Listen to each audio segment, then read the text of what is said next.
महाराष्ट्र के सोलापुर जिले में नगर निगम द्वारा आदिला नदी को नाले के रूप में विकसित करने के फैसले का विरोध शुरू हो गया है। इस निर्णय के खिलाफ पर्यावरणविदों और प्रकृति प्रेमियों ने कड़ी प्रतिक्रिया दी है। पर्यावरण प्रेमियों का कहना है कि आदिला नदी का ऐतिहासिक महत्व है और इसे किसी भी हाल में बर्बाद नहीं होने दिया जाएगा। उन्होंने स्पष्ट चेतावनी दी कि यदि नगर निगम ने अपना फैसला वापस नहीं लिया तो वे अदालत का दरवाजा खटखटाने को तैयार हैं।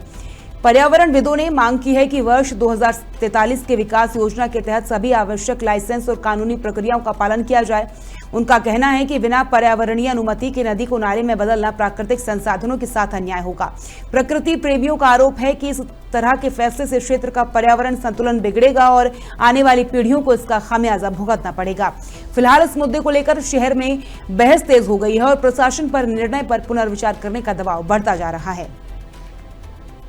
आदिला नदीच्या बाबतीत या ठिकाणी चर्चा झाली। महानगरपालिकेचे सर्व अधिकारी, आयुक्त साहेब या ठिकाणी उपस्थित होते। इरिगेशन डिपार्टमेंटचे पण लोक या ठिकाणी उपस्थित होते।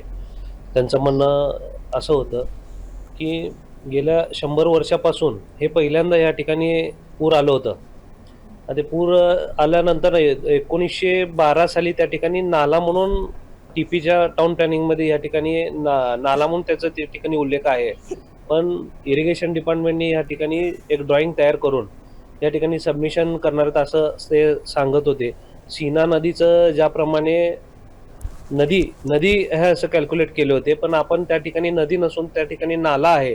कारण का अनेक लोकांना त्या ठिकाणी जे प्लॉट धारक आहेत महानगरपालिकेच्या माध्यमातून त्या ठिकाणी बांधकाम परमिशन देण्यात आलेले आहेत। त्या अनेक लोक त्या ठिकाणी कर्ज काढून प्लॉट घेतलेले आहेत, काही लोक घरं बांधलेले आहेत।